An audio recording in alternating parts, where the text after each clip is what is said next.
Alaba Dia Chicken, Dura Semia, Down said the Bonja Semian, Ananda said Gavala Masijadi, Ananda, that the Wadi. Dia Kinya Zebo, Saya Kinya Zebo, Kosain about Chandra Jen, East of Jazebo, Metagade, Polo Jaya. Kosei Nacha, Kosei Nacha, Eyangwa, Eyangwa, Chanda Javase, Chanda Javase, Alampo, Kosei Nacha, Eyangwa, Chanda Javase, Kosei Nacha, Eyangwa, Chanda Javase, Kosei Nacha, Eyangwa, Chanda Javase, Mitanalo, Ozito, Shimyong Javase, Mitanalo,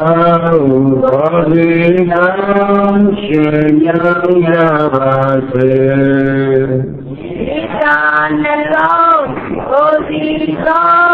Shimyong Javase,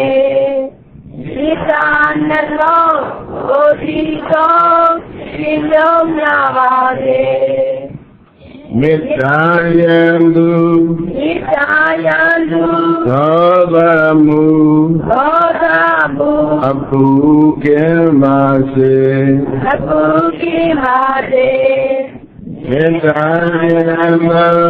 Sodamu, Apu Kemase, Itayandu, Sodamu, Apu Kemase, Itayandu, Sodamu, Apu Kemase, Midayesan, Ozidyan, Echanjavase,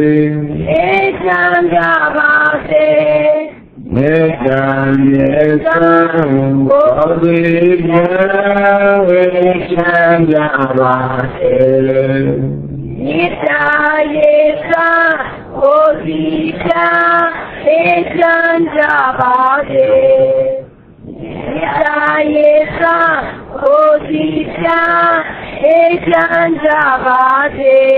Kandi iyam, Odamam, Ozanaimase, Kandi iyam, Odamam,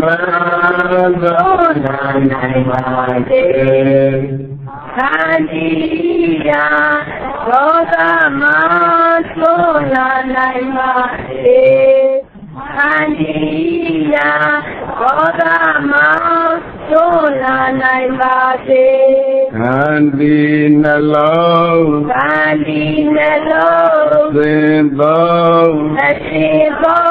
Simbyong Javase, Kandinalo, Simbyong Javase,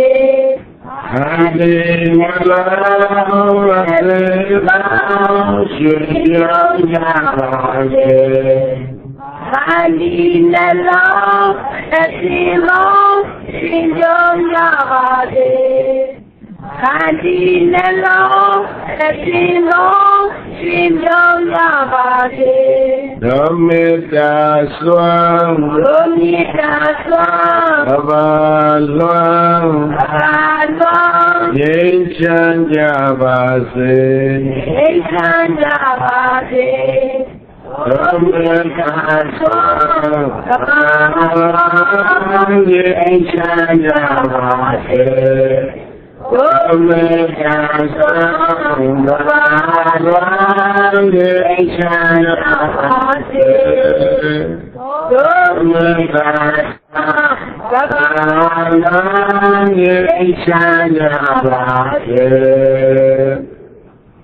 Nidani Vagaro Loge Dhamma Badu Dukhangara မေတ္တာသီတလရံတိဒုက္ခံတုဘုဇိတာပဇာလောကေဘတ္တဝအလီလီကိုမီပေါ်လလောကတကဘာတွင်၌မေတ္တာနိသာကရောမေတ္တာဤလူဖွဲပြုပဝင်းငွေလာမင်းကြီးသည်သာမဘတ္တဝတတွေဤမြစေဖို့အတရေရှုံးကကောင်းမွန်စွာဒုက္ခံကရောကုလေဝန္တာငါလည်းရွှေပြုံးနှလုံးစိတ်ဝမ်းလောင်လာယခုချမ်းသာကိုပြုလျက်ဘာသူယံလေကင်ဝေဘိလမခအေးရဘောရှုံးမြအတရေထွန်းပပါစေတည်းမေတ္တာပိတလရံတိမေတ္တာဖွေလျက်အေဒဆောင်သည့်အယောင်ဝါတို့ဖြင့်မေတ္တာပိတလရံတိမေတ္တာဖွေလျက်အေဒဆောင်သည့်အယောင်အဝါတို့သည်ဘုပိတဘုံဘောလွန်ထုံမွန်းမလထိတွေ့အကောင်သောအဇာကပခေဖွေအပြည့်ပြည့်၌ဒီနေများစွာကတဝါတို့သည်ဒုက္ခံတုကိုယ်စိတ်အေကဘေးရန်ကွာ၍ဝမ်းသာတကွချမ်းသာကြပါစေကောင်းသတည်းသာဓုသာဓုသာဓုပါဗျာသော350ပုဂ္ဂိုလ်မြင့်တပေါင်းလားဇန်30ရက်ညနေခင်းကာလ6နာရီချိန်ကစတင်၍ရန်ကုန်မြို့သီရိမင်္ဂလာဘုံကြီးကဘာဤစီရီတော်အနီးမှာစနေတန်ရှင်ရေဝတ်သင်းတို့ဆိုတဲ့သာသနာပါဠိအသိမှန်တယ်နော်ဒီနာမည်စနေတန်ရှင်ရေဝတ်သင်းတို့အမည်ရတဲ့သာသနာပါဠိအသိကရှင်ရင်ကျင့်ပါတဲ့ဓမ္မသဘင်ကိုယခုခါမေတ္တာအာသီသမေတ္တာပဒနာနဲ့စတင်ဖွင့်လှစ်ပါပြီဓမ္မသဘင်ပွဲအကဲလို့လာကြသောတရားချစ်ခင်သူတော်စင်ပေါင်းတို့နှင့်တကွ30ဘုံရ10မျက်နှာအနန္တဆက်ကြော်လာမှာရှိကြကုန်သောအနန္တသတ္တဝါတွေဘေးရန်ခင်းကြပါစေဆင်းရဲခင်းကြပါစေကိုယ်စိတ်နှပါချမ်းသာခြင်းနဲ့ပြည့်စုံကြပါစေလို့မေတ္တာဓာတ်တွေဖြန့်ဝေပြီးတော့ဓမ္မသဘင်ကိုစတင်ဖွင့်လှစ်ပါပြီစတိသရှိသာသနာပါဠိသင်ရဲ့ဓမ္မသဘင်ကိုကျင့်ကြချက်မှာတော့အဲဒီဘာနာကြီးလို့ဒီလိုပဲကျင့်ကြထားတာဘုန်းကြီးတို့ပြရတယ်အခုစားတော့6နာရီဖြစ်ပါတယ်ပရိသတ်ကပို့ပြီးတော့ဝမ်းသာရမှာပါဘုန်းကြီးကကိုတမင်ဆိုင်နေတာအဲကြောင့်လဲဆိုတော့လွင်ပြင်ကြီးမှာအလုံးနာကြားကြရမှာဆိုတော့9နာရီဆိုလို့ရှိရင်နေရောင်ကလည်းမဖုံသေးဘူးအောက်ထိုင်ကြရတဲ့ကိုယ်ကြီးကလည်းပဲအပူငွေးတွေနဲ့ဆိုတော့ထိုင်ရတဲ့ပရိသတ်ဟာအပေါ်ကလည်းနေပူချိန်ရှိမယ်အောက်ကလည်းမြေကြီးကပြန်မှုတ်တဲ့အပူချိန်ရှိမယ်ဆိုတော့ဟိုအသက်မီးအောင်ပြီးဆိုတာလို့နှစ်ပိတ်ကအပူငှဲ့လိုက်ရင်ဒီလူတွေမသက်သာဘူးလို့အဲ့လိုတွေးမိတာနဲ့အောက်ကပူချိန်မကုန်သေးတောင်မှအပေါ်ကပူချိန်လေးကုန်သွားအောင်ဒါဘုန်းကြီးတို့စောင့်နေလို့ကို6နာရီရောက်သွားတာပါကို6နာရီကနေစလိုက်လို့9နာရီမှာပြီးသွားရင်ဘုန်းကြီးတို့အင်းစိန်ရွာမပရိယတ်ဒီစာသင်တိုက်ကိုဒုတိယတရားပွဲကိုဘုန်းကြီးတို့ကဆက်ကြမှာပါအဲ့တော့ဒီနေ့မှာရကုံရှင်မျိုးတော်ရောက်လာရင်ခုတရား2ပွဲရှိဖြစ်နေတာအဲ့တော့ဘုန်းကြီးကပြည့်ကရင်တော်ဆက်အဖွဲ့ကိုတောင်းမှနေပါတယ်ဒီနေ့365ရက်ဆိုတဲ့ပြည့်ကရင်ကြီးကိုပြန်ရေးလိုက်စမ်းပါလို့ရက်ပေါင်း900လောက်ရအောင်ရေးပေးစမ်းပါလို့ပြည့်ကရင်တော်ဆက်အဖွဲ့ကိုတောင်းမှနေပါတယ်အဲ့ဒါမှရက်တွေများများရတော့ဘုန်းကြီးတို့ဟောပြောခွင့်များများရရင်ဘုန်းကြီးတို့ပြိဿရဲ့တောင်းဆိုချက်တွေကအလုံးပြည့်သွားမှာဖြစ်ပါတယ်။ဘုရားတောင်းဆိုချက်တွေကများပြီးတော့ဖြည့်ဆွက်နေတာကနည်းတယ်။ demand ကသိများပြီးတော့ supply ကနည်းတယ်ပေါ့လေ။အဲဒီ demand နဲ့ supply balance မဖြစ်ရင်အဲ့ဒါဘယ်နေရာမျိုးမှမဆိုအဲ့ဒါဒုက္ခဖြစ်ကြတာ။အဲ့တော့ဘုရားကတရားဓမ္မကိစ္စမလို့ပါဒီနေ့ကိစ္စဆိုရင်ဓမ္မသိများပြီးတော့စပ်ပလိုက်မလိုက်နိုင်ဒါအခက်အခဲတရားပဲဘ ကိုယ်တော်တရားဓမ္မကိစ္စဆိုတော့ဘလောက်ပဲဓမ္မနဲ့များများသဗ္ဗလိုက်နေပြီမယ်လည်းပဲဩဆိုပြီးတော့ဘုန်းကြီးတို့ပြိဿကတရားတော်နဲ့ဖြည်းပြီးတော့ကျေနပ်သွားလို့ဒါဟာတော်တော်စင်ပြေပါလေအဲ့ဒါဒီကနေ့ညနေခင်းကာလမှာဏိဒန်းစကားကိုဒီညလောက်ပဲဘုန်းကြီးတို့ပြောကြပြီးတော့ဓမ္မစကားကိုစကြရအောင်အချိန်ကာလဟာအလွန်တရာတန်ဖိုးရှိပါတယ်တန်ဖိုးရှိတဲ့အချိန်ကိုတန်ဖိုးရှိရှိအသုံးပြုကြရအောင်ဆိုလို့ရှိတယ်ဓမ္မနဲ့အချိန်ကိုသုံးတာဟာပြိဿကြီးအဲ့ဒီအချိန်ကတန်ဖိုးအရှိဆုံးပဲဒါဒီနေ့ညနေခင်းမှာတူတူလေးပြိဿကြီးမှတ်သားဖို့ကတော့ဒုက္ခ၄ပါးလို့မှတ်သားကြရအောင်မမှတ်ရမယ်ဒုက္ခ၄ပါးရသော်ဘုရားကောသလတိုင်းရဲ့မြို့တော်သာဝတိဇေတဝန်ကျောင်းတိုင်းမှာနေတော့ကမန္တလမာလာလို့ခေါ်တဲ့သံဃာများစည်းဝေးညီမှုရာဓမ္မဗိမာန်ကြီးထဲမှာသံဃာတော်တွေစုဝေးပြီးတော့ဓမ္မသာကိစ္စမှုပြုကြတယ်ဓမ္မသာကိစ္စဆိုတာတရားဆွေးနွေးတာတရားဆွေးနွေးတော့အဲ့ဒီဆွေးနွေးခန်းမှာဘာကိုခေါင်းစဉ်တက်ပြီးတော့ဆွေးနွေးသလဲလို့ဆိုတော့ချမ်းသာဒုက္ခဆိုတာဘာလဲဆိုတဲ့ခေါင်းစဉ်ပါပဲသူတို့ရဲ့ဆွေးနွေးပွဲရဲ့ခေါင်းစဉ်က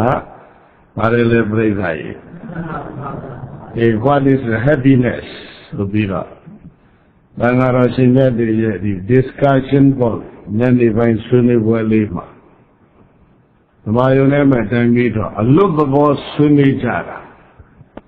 ဒီကြဖိတ်ခေါ်ပြီးတော့ဆွေးနွေးတဲ့ဆွေးနွေးပွဲကြီးမဟုတ်ညနေခင်းရောက်လို့ရှိရင်မြတ်စွာဘုရားကိုယ်တော်မြတ်ကညဥ်တရားပွဲကိုခုလို6နာရီလောက်ကစလိရှိအဲ့ဒီဟောပြောပွဲတရားပွဲမစသေးခင်သံဃာတော်တွေမန္တလမာလာကိုကြိုပြီးတော့ရောက်နေကြတော့ရောက်နေတဲ့သံဃာတော်များကဒီလိုပဲပြောရင်းနဲ့ဒီကောင်းစဉ်တစ်ခုကိုဝိုင်းဆွေးနွေးကြတာအဖြေမပြတ်ဘူးအဲ့ဒီမပြတ်မီလေးမှာဒီရှင်ပေါ်လို့ဆုံးဖြတ်ချက်မချနိုင်မီကလေးမှာမြတ်စွာဘုရားရောက်လာပြီအဲ့ဒါဘုရားကအဆုံးဖြတ်ပေးသွားတယ်အဂါဝရှင်မြတ်တို့ရဲ့ဆွေးနွေးပွဲမှာခုနကခေါင်းစဉ်ကချမ်းသာဒုက္ခဆိုတာဘာများလဲအဲ့ဒီလိုခေါင်းစဉ်ကဆွေးနွေးတော့သံဃာတော်တချို့ကအဲ့ဒီဆွေးနွေးပွဲမှာပြောကြပါလေတဲ့ဘာလဲလို့ဆိုတော့ကာမဒုက္ခံကာမဂုဏံပဏိတဒုက္ခံကာမဂုဏံကာမဂုဏ်၅ပါးဟာပဏိတဒုက္ခံမွန်မြတ်တဲ့ချမ်းသာပေပဲမိဂရေဘာပြီးချမ်းသာတဲ့လေကာမဂုဏပစ္စကာမဂုဏနာဘသောကာမဂုဏ်ဟာဒါမွန်မြတ်တဲ့ချမ်းသာပဲလူလောကအများစုသတ်မှတ်တာဘာချမ်းသာလဲဆိုရင်ကာမဒုက္ခဘာလဲလဲ happiness of sensual pleasure ကာမဂုဏ်ချမ်းသာဟာ real happiness ဒါတကယ်ချမ်းသာတယ်ဒါပြသံဃာတော်ရှင်မြတ်တချို့ပြောကြအဲ့တော့ဘာသာတော်တချို့ကဘာထပြောလဲလို့ဆိုတော့မဟုတ်သေးဘူးတဲ့အဲ့ဒီကာမလည်းအများကြီးရှိတယ်တဲ့ဘယ်ကာမလဲပရိစ္ဆန်တွေခံစားတဲ့ကာမလားဆိုတော့ဟောသူကသာပြဿနာကပြက်လာပြကျွဲတွေနွားတွေခံစားတဲ့ကာမလားခွေးတွေချမ်းခံစားတဲ့ကာမလားလူတွေချမ်းခံစားတဲ့ကာမလားမိတဲ့ကိုယ်ကဝင်မေးတယ်အဲ့တော့ကိုယ်တော်တချို့ကဘာပြောလဲဆိုတော့အိုးကျွဲတွေနွားတွေလူသားမှန်တွေခံစားတဲ့ကာမဒုက္ခမဟုတ်ဘူးတဲ့ရိစ္ဆဒီရိစ္ဆသံပတ်တေပဏိတဒုက္ခမေစီစိန်ဟာတကယ်မွန်မြတ်တဲ့ချမ်းသာပဲလို့ပြန်ဘိဓါရေဘာစီစိန်လဲရာဇဒုက္ခနော်ရိစ္ဆဒုက္ခမင်းချမ်းသာ They may chanda the lab, Badida Raza, Badidri Mela, Ika Raza, Ikari Mela, Sekawadi Raza, Sekawo Mela, or Miracle Razi Baba Viviano. Everybody well again, let us Surabema, Hobu, Ben Chandale, Eddie Lumindo, Chandale, the game of Chanda, Bebu, Kanakana, Era Dandy, Cheney, Big Kenya. ရထားတဲ့စည်းစိမ်ချမ်းသာကိုအဲ့ဒါမဆုံးရှုံးအောင်ထိန်းသိမ်းရကြောက်ကြမှုပေါင်းမြောင်များစွာအဲ့ဒီနေစည်းစိမ်များရထားရင်အဲ့ဒါကိုထိန်းရတဲ့နောက်ပိုင်းကတင်းရှင်းဖို့စိတ်ပူပန်မှုတွေကများလွန်းလို့ဒါလည်းတကယ်ချမ်းသာမဟုတ်နိုင်ဘူးဆိုပြန်တော့နောက်ကိုတော်တစုကဘာတင်လိုက်ပြန်မလဲလို့ဆိုတော့ဒေဝရိဇာဒိဋ္ဌိဗာမင်းလည်းနာမင်းစည်းစိမ်တဲ့အဲ့ဒါဟာချမ်းသာတယ်ဆိုပြန်တော့သံဃာတော်ကျိုးကပါဝင်ပြောတယ်နာမင်းစည်းစိမ်ကိုတော့တကယ်ချမ်းသာတယ်ဟာချမ်းသာတာပေါ်လူစည်းစိမ်နဲ့ပါတယ်တရားမင်းကြီးချွေးရထွက်ပြီးတော့မြတ်စွာဘုရားစီအိဋ္ဌသာရဆိုင်ကူတဲ့တရားနာလာကကြားဘူးတဲ့မို့လား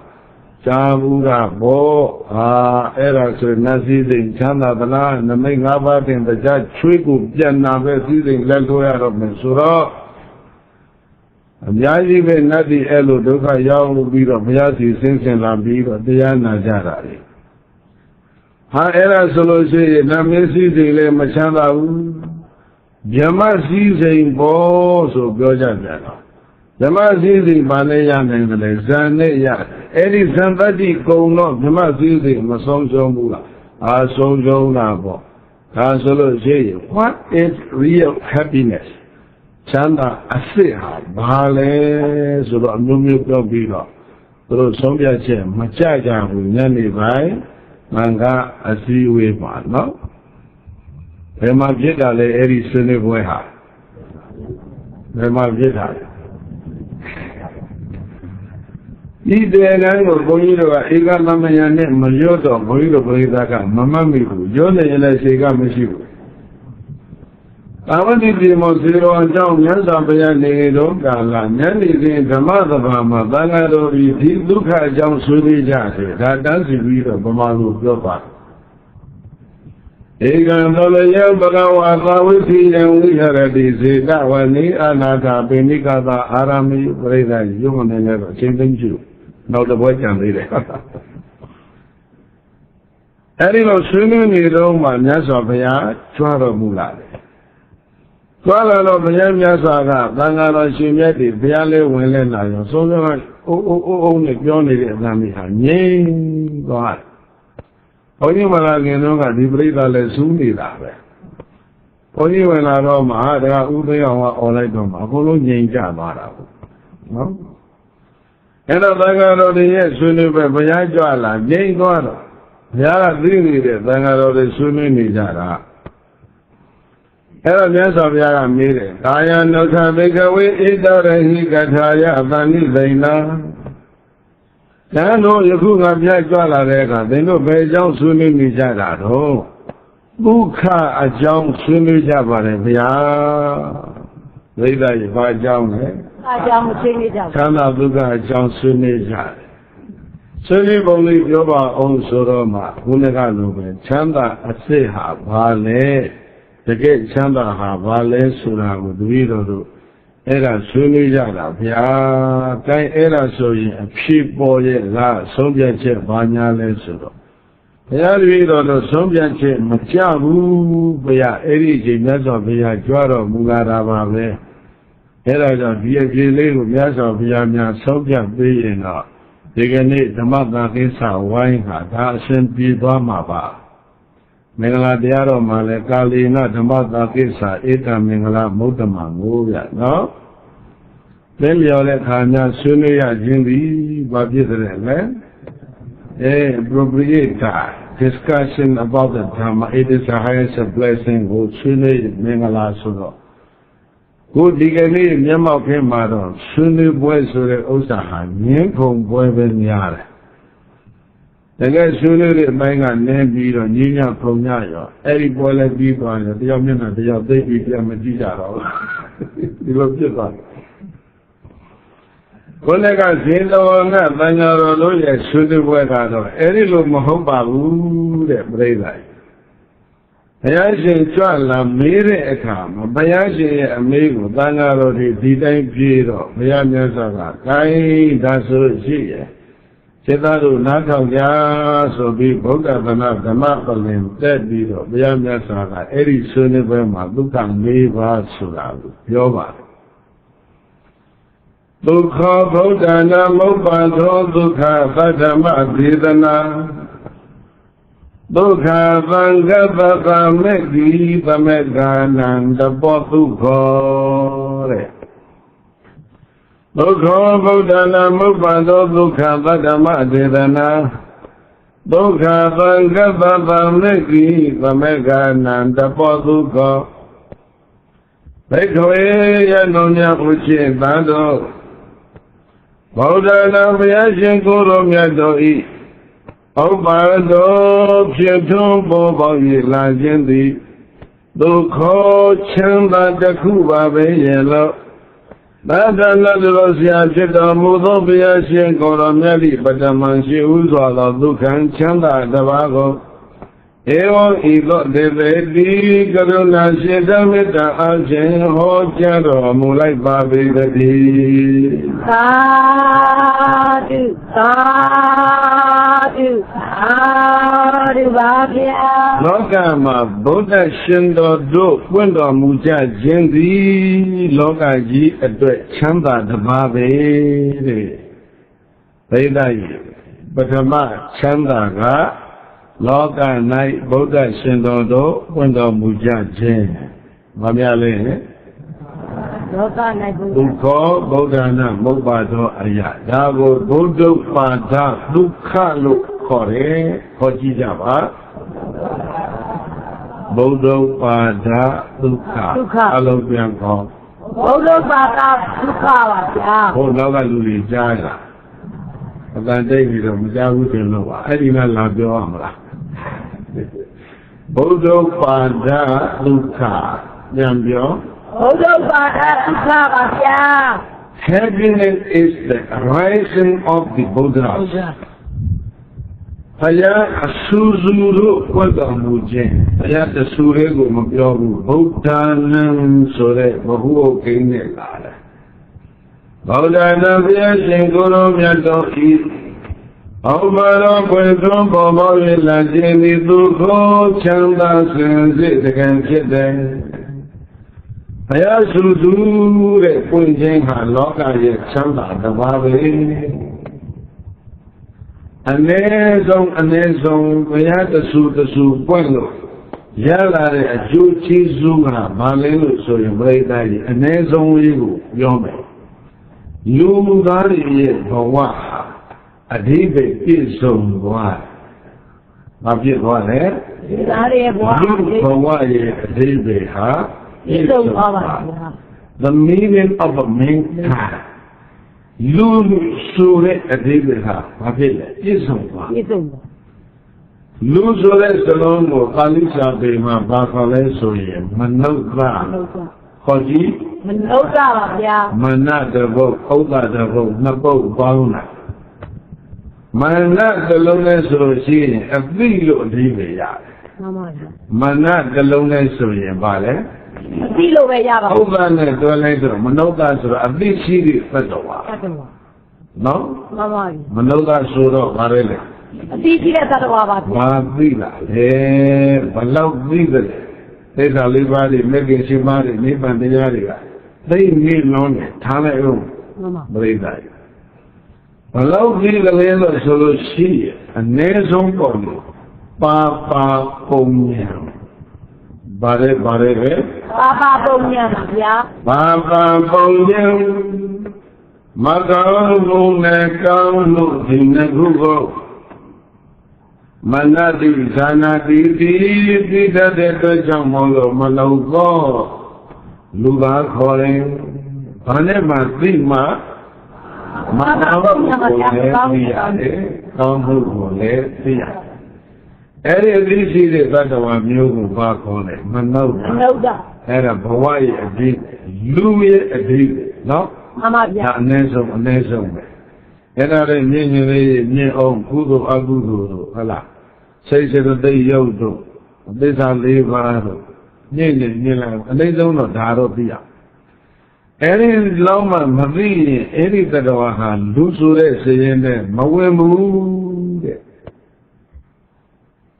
ဘုန်းကြီးတို့အမေရိကန်ပြည်တော်စုကတရားတော်ပွဲမှာဟုတ်လားတရားပွဲရဲ့အဆုံးလေးမှာဘုန်းကြီးတို့အဆုံးသတ်တာ not to do any evil မကောင်းတာတွေမလုပ်ကြနဲ့ to do all good ကောင်းတာတွေလုပ်ကြ to purify the mind စိတ်တန့်ရှင်းအောင်ထား this is the teaching of the Buddha of the Buddhas ဒါတွေဟာဘုရားအဆူဆူတို့ဤအဆုံးအမပါပဲဆိုပြီးတော့ဘုန်းကြီးက conclusion ဟောပြောပွဲမှာအဆုံးလေးသတ်အဲ့ဒီဟောပြောပွဲနားထောင်တာကကျောင်းသားတွေကျောင်းသူတွေဖြစ်ကြတယ်အတန်းထဲမှာဟောတော့45မိနစ်အချိန်သေးတော့ကျောင်းသားတွေဒီတန်းနဲ့ပြီးတော့ဒီပြည့်တန်းပြေးသွားတယ်။နာမစာကမေးခွန်းမလား။အဲ့ဒီမှာ Professor Dr. Charles Humphreys ဆိုတဲ့လူကဆရာတော်တဲ့သူ့အခန်းထဲခဏကြွနားပါအောင်ဆိုတာလေအခန်းထဲဝင်နာဆောင်းင်းကြီးသဘောပေါ်မှာသူကမလဲ10နာရီမှာ9နာရီကဟောပြောပဲ9:45ပြီးတာ10နာရီထိုးတော့သူကလည်းဝင်ခဏလေးထိုင်တော့သူကကော်ဖီလေးတစ်ခွက်ဖြောပြီးတယ်ရှင်းလာမှတက်ဆက်ကလေးသေးသေးလေးချမဆုစာဟုတ်ကလေးပဲဒါတော့ဒီလိုမိကုံးလေးတွေပြီးကြလို့ပါမေးကြတယ်ခုနဟောပြောပွဲဟာအတန်းနဲ့ခေါ်တော့ကတော့မမေးပဲနဲ့မင်းကအခန်းနဲ့ခေါ်တကားပိတ်မေးတာဒါကတော့ငါသိလက်မခံနိုင်ဘူးပါလို့ဆိုတော့အရှင်ဘုရားတဲ့ဘာမှမစိုးရိမ်ပါနဲ့တပည့်တော်အတွက်တကားပိတ်မေးရတာပါတဲ့သူကProfessor ဟောဗျာ PhD ဘွဲ့ရပုဂ္ဂိုလ်ကြီးအဲ့ဒါဆိုလို့ရှိရင်လည်းမေးပေါ့ကွာလို့ဆိုတော့ not to do any evil မကောင်းတာမပြုနဲ့လို့အရှင်ဘုရားပြောသွားတယ် to do all good ကောင်းတာတွေအကုန်လုံးလုပ်လို့ပြောပါတယ်အဲ့ဒီ evil နဲ့ good မကောင်းမှုနဲ့ကောင်းမှုအဲ့ဒါဟာဘာလဲတဲ့မကောင်းမှုကောင်းမှုအဲ့ဒီနှစ်ခုကိုသူရှင်းပြပေးစမ်းပါProfessor ကလောက်တာအဲ့တော့မင်းက Professor ကွာတက္ကသိုလ်မှာဆရာလုပ်နေတာငါကဘာမှလည်းဘွဲလည်းရတာမဟုတ်ဘူး Professor လည်းမဟုတ်တတ်သမျှအင်္ဂလိပ်လေးနဲ့ဒီမှာလာပြီးတော့ငါကြိုးစားတာဒီကလည်းပြောနေတာမင်းကမကောင်းမှုလည်းမသိဘူးလားကောင်းမှုလည်းမသိဘူးလားတကယ်မသိလို့မေးတာလားငါကဒါမင်းစမ်းသပ်နေတာလားဘုန်းကြီးကမေးရသေးတယ်တကယ်ကိုမသိလို့မေးတာပါဗျာတဲ့မကောင်းမှုလည်းသူမသိပါဘူးတဲ့ကောင်းမှုလည်းမသိပါမကောင်းတာမလုံးနဲ့ဆိုတာတော့လူတိုင်းတော့ပြောတတ်တယ်ကောင်းတာတွေလောက်ကြဆိုတာလူတိုင်းပြောတတ်တယ် Jesus Christ လည်းပြောပါတယ်စိတ်အမျိုးမျိုးတို့လည်းပဲဒါပြောတယ်ဒါပေမဲ့မကောင်းမှုကောင်းမှုဒီတစ်ခုကိုခွဲခြားစိတ်ကြပြီးဘယ်သူမှပြောမသွားဘူးရှင်ပြအဲ့ဒါပြောနိုင်ရင်ပြောစမ်းပါဆိုတော့ဒါတော့ဘုန်းကြီးတို့ဘုန်းကြီးတောင်းကဟုတ်လားသင်ကိုသင်ထားတဲ့ကိုရင်ကလေးတွေတောင်းပြောတတ်တယ်အဲ့ဒါကတော့ဒီလက်ရှင်ဆရာလေးတွေလည်းပြောတတ်တယ်ဒီလက်တိုင်တွေအရှင်ဘုရားတို့လည်းအကုန်လုံးပြောတတ်တယ်မကောင်းမှုဆိုတာဘာမှခက်တာမဟုတ်ဘူးဒုစရိုက်10ပါးကောင်းမှုကဘာပြောမလဲပုညကရိယဝတ္ထု10ပါးဘာမှမခက်ဘူးတို့ကျမ်းစာတွေမှာအဲ့ဒီ list ပေါ်ပြီးဒီစရင်ဟာတို့မှမရှိဘူးမကောင်းမှုဘာကြောင့်ဖြစ်တယ်လဲလို့ထပ်မေးရင်ပိုးတောင်ခက်သေးတယ်။လောဘဒေါသမောဟဆိုတဲ့အကုသိုလ်ဟိတ်၃ပါးကြောင့်ဘာဖြစ်ရလဲဒုစရိုက်ဆက်။အလောဘအဒေါသအမောဟဒီဟူသောကုသိုလ်ဟိတ်၃ပါးကြောင့်ဘာဖြစ်ရလဲပုညကရိယဝတ္ထု10ပါး။ဘုန်းကြီးတို့ကအလောစနစ်ကြတဲ့အဘိဓမ္မာကိုမြတ်ဗုဒ္ဓကဟောထားတာ။ဘုရားကမပွင့်ရင်အဲ့ဓာတွေကိုဘယ်သူမှသိမှာမဟုတ်ဘူးပြိဿ။သိနိုင်သေးလား။သိနိုင်ပါဘူး။အဲ့ဒီအသိမျိုးမရှိရင်လောကမှာဒါအဆင်းရဲဆုံးပဲတဲ့ပြိဿကြီး mentally poor နော်။စိတ်ဓာတ်ရေးရအပြင်ဘာဖြစ်တာလဲ။ဆင်းရဲတာ။ physically ဘလောက်ပဲ rich ဖြစ်နေစေကမူ physically advanced ဘလောက်ဖြစ်နေစေကမူ mentally poor စိတ်ဓာတ်ရေးရမှာဆင်းရဲရင်အဲ့ဒီပုဂ္ဂိုလ်ကလောကမှာဆင်းရဲဆုံးပုဂ္ဂိုလ်ပဲ။အဲ့တော့ Professor ကိုဘုန်းကြီးကဆရာလုံးရတာပြောလိုက်တာအဲ့ဒီနေ့တော့မှပြောပြီးတော့ဘုန်းကြီးကသူ့ကိုပြန်ပြောလိုက်ပြီ ဘုန်းကြီးပြောတဲ့နည်းကလည်းခုနအတိုင်းပါပဲ motivated by greed, hatred, delusion. 10 kind of evil actions arises. လောဘဒေါသမောဟတွေကနေတွန်းထုတ်လိုက်တဲ့ကြောင့်ဒုစရိုက်10ပါးဆိုတာဘာဖြစ်လဲထွက်ပေါ်လာတယ်။ဘာတွေလဲ10 kind of evil actions ဆိုတာ killing is evil တတ်ခြင်းဟာမကောင်း stealing is evil ခိုးဝှက်လူရခြင်းမကောင်းတော်ပြီပြိဿဆိုင်ကုကောင်းပြောဆက် very easy to understand for the Burmese people နော်ဗမာတွေတဲ့လွယ်လွယ်ကလေးပေါ်မစားမသိသေးဖြစ်နေတာအဲ့တော့ကောင်းမှုဆိုတာဘာလဲအလောဘအဲ့ဒီအလောဘရှိခံပြီးတော့ဘာဖြစ်လဲဒါနအလောဘကြောင့်ခံပြီးတော့ဘာဖြစ်လဲဘာမှမဖယ်ဘူးအလောဘဒါနဟိတုအထပ်ပါဠိတွေဖတ်လိုက်ရင်ဒါရအလောဘဒါနဟိတုအတောသောသီလဟိတုအမောဟဘာဝနာဟိတုအလောဘဆိုတာကိုကိုင်ကဘာရဲ့လူတွေပြောတာအဓိပ္ပာယ်ပါရှိမလိုချင်တာလို့ပြောမှာမလိုချင်ရုံလေးနဲ့ဒါနဘယ်တော့မှမဖြစ်မလိုချင်ဘူးဆိုတဲ့တဲမှာပေးခြင်းပြီးဆိုတဲ့စိတ်ကိုရောက်တာအဲ့ဒါတကယ်အလောဘမလိုချင်တဲ့အထက်မှာဘယ်ဖြစ်တက်လာရမလဲပေးခြင်းပြီးဆိုတော့မှဘာဖြစ်လဲဒါနဟောဒီမှာအလူဒါနပြုရမယ်တခေါင်းသားကြီးလို့အကြီးကြီးလူရတော့မယ်နော်လောဘအကြီးတဲ့လူတွေအဲ့ဒီအလူမဖြစ်ဘူးဗျာအလောဘနဲ့မှဖြစ်တာအဲ့ဒါကြောင့်အလောဘဆိုတာ not only the non-greed but also generosity it is the origin of donation ဒါဟာဒါနရဲ့အခြေခံအကြောင်းပဲပေါ့ကွာဆိုတော့ဟိုကြီးရေးလိုက်ရတာတခါလေရေးလိုက်ရတာပြီးတော့မှဘုန်းကြီးကပြောပြHey, Dr. Cha, now you are my student, I am your teacher. သူမင်းကကျောင်းသားဖြစ်သွားပြီငါမစ္စရာဖြစ်သွားပြီသူနဲ့ဘုန်းကြီးကတော့ခင်မလာဗတ်တိခရိယံဘုန်းကြီးကြီးတစ်ပါးပဲဘုန်းကြီးကအမြဲတမ်းတွဲပြီးအိတ်တိတ်တို့မှာလှည့်ဟောအဲ့တော့ဝါရသာတော့ကပါလဲတကဘာလုံးမှာဆရာလှည့်လုပ်နေတဲ့အမေရိကန်ကိုဆရာလုပ်လိုက်ရတာလေးဘုန်းကြီးပြောသွားတာဖြစ်တာပဲဟုတ်လားအဲ့ဒီကဗုဒ္ဓဘာသာပြည့်တာမပြည့်တာခဏထားသူ့ကိုဆရာလုပ်လိုက်ရတာဘုန်းကြီးကကျဉ်းနှံ့ပါတယ်ဒီလိုရင်အချင်းချောလိုက်ကြဆိုပြိဿကြီးအ ਨੇ ဆုံးလူရဲ့အဓိပ္ပာယ်ကပါလေမကောင်းမှုကိုသိရမယ်ကောင်းမှုကိုသိရအဲ့ဒါမှပါခေါ်လေမနုဿလူစရင်ဝင်နေအဲ့ဒါမျိုးတွေကိုဘယ်သူပြောသွားလဲဗုဒ္ဓမှတပါးပြောတဲ့ပုဂ္ဂိုလ်ကဘာမှဘယ်သူရှိဘာသာရေးသမိုင်းတစ်လျှောက်လုံးမှာမြည်ဘာသာရေးသမိုင်းကိုပဲကြည့်ကြည့်ဘုရားရှင်တော်ကဲသို့လူဘဝကိုဒီလိုမြင့်ပေးတဲ့ပုဂ္ဂိုလ်မျိုးကဘာသာရေးကောင်းဆောင်မျိုးကဘုရားကလွယ်ရဲ့မရှိပါဘူးတဲ့ဒါကြောင့် great benefactor of mankind ဘုရားရှင်တော်ဟာလူသားတို့ရဲ့တကယ်ကျေးဇူးရှင်ပဲတဲ့ပြိဿာကြီးအဲဒီတော့ဒီလိုအပြည့်မျိုးပေးတဲ့ဘုရားရှင်တော်ပေါ်လာတာဟာကဘာကြီးမချမ်းသာဘူးလားအသိတာမရှိရင်နေနဲ့လနှစ်ခုကွဲနေတဲ့ကဘာမှာလူတွေလမ်းလျှောက်တယ်လို့ဖြစ်မယ်တဲ့ပြိဿာကြီးနော်ဓမ္မစကြာကိုဖတ်ကြစက္ခုကရဏီညာဏကရဏီ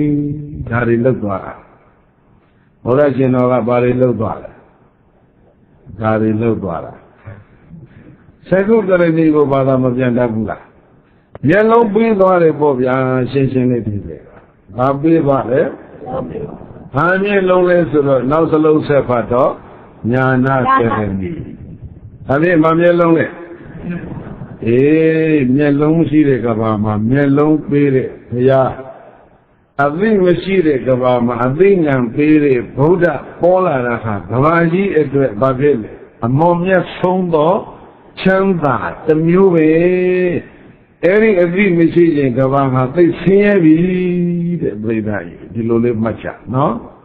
ဒါနဲ့လေးနဲ့တဲ့အဓိပ္ပာယ်ကြီးရှိသေးတယ်ကမ္ဘာလောကကြီးမှာသောကတွေပြည့်ုံမကရှမ်းနေတယ်ဒါလိုပြောလိုက်လေသောကတွေပြည့်ုံမကရှမ်းနေပါလေဒုက္ခတွေလည်းပဲပြည့်ုံမကရှမ်းနေအဲဒီဒုက္ခပင်လယ်ကြီးကိုသောကပင်လယ်ကြီးကို how to overcome ဘယ်လိုကြော်ဖြတ်မလဲအဲ့ဒီနည်းတွေကိုဗုဒ္ဓရှင်တော်ကလွဲရင်ဘယ်သူပြောဘူးလဲ ကဘာမှာကိုယ်ပဲဆရာဘာသာတွေအများကြီးရှိတဲ့ကဘာသာရေးသမိုင်းမှာအဲ့ဒီသောကပရိဒီဝဒုက္ခဒေါမနတပင်လယ်ကြီးကိုကြော်ဖြတ်တဲ့နည်းတွေကိုပြောတော့ဘူးသွားတာဟာဗုဒ္ဓတဆူလည်းပဲရှိတယ်တရားမှမရှိဘူးတဲ့မာသတိပဒံသုံးနိဒံကိုပြန်ဖတ်ဘောကပရိဒီဝနသမတိကမာယဒုက္ခဒေါမနတနံအထင်ကမာယအဲ့ဒါကြီးပြောတာပါအဲ့ဒါကြောင့်သောကပြည့်နေတဲ့ကဘာမှာအဲ့ဒီသောကတွေကိုကြော်လာတဲ့နည်းဒုက္ခတွေပြီးလျံနေတဲ့ကဘာမှာဒုက္ခပင်လယ်ကိုကူးခတ်တဲ့နည်းတွေကိုပြတော်မူတဲ့ဗုဒ္ဓရှင်တော်တို့ပေါ်လာတာဟာဒီကဘာသားတွေအတွက်ပြိဿကြီးအမြတ်ဆုံးချမ်းသာမဟုတ်ရင်ဘာဖြစ်မလဲအမြတ်ဆုံးချမ်းသာပဲပေါ့ဟုတ်ဘူးလားအဲ့ဒါကြောင့်ဘုရားရှင်ကဟေးစိတ်သားတို့ကာမဒုက္ခရာဇဒုက္ခဒေဝရာဇဒုက္ခမနုဿရာဇဒုက္ခဗြဟ္မဒုက္ခအဲ့ဒါတွေကအလွန်နှိမ့်ကြပါလေတဲ့ချမ်းသာစင်စစ်တွေမဟုတ်ကြဘူးနံပါတ်1ချမ်းသာကဗုဒ္ဓရှင်တော်ပွင့်ပေါ်ခြင်းသည်လောကကြီးအတွက်အမျက်ဆုံးသောချမ်းသာပါပဲလို့နံပါတ်1ဟုတ်လားဒုက္ခဗုဒ္ဓနာမဟုတ်ပါတော့ဗုဒ္ဓနာဘုရားရှင်ကိုယ်တော်မြတ်တော်ဤလောကီလောကသုံးခွင်ပေါင်းသုံးပြင်၌အောက်ပါတော်ပွင့်ထွန်းပေါ်ပေါက်၍လာခြင်းသည်ပထမောလက်မောအစပထမဖြစ်တဲ့ဒုက္ခချမ်းသာခြင်းတပါးပါပင်ပြီးရလို့တထာနတ်တို့ဆရာဘုရားရှင်သည်နေလေတိကရုဏာရှိတာမေတ္တာအပြင်ဟောကြားတော်မူခဲ့ပါ၏တည်းသာဓုသာဓုသာဓုပါဗျာအနေဆုံးမကောင်းမှုကောင်းမှုဒီနှစ်ခုသိလိုက်ရတဲ့အတွက်ကြောင့်လူရဲ့အဓိပ္ပာယ်ဟာပြည့်ဝသွားပြီတဲ့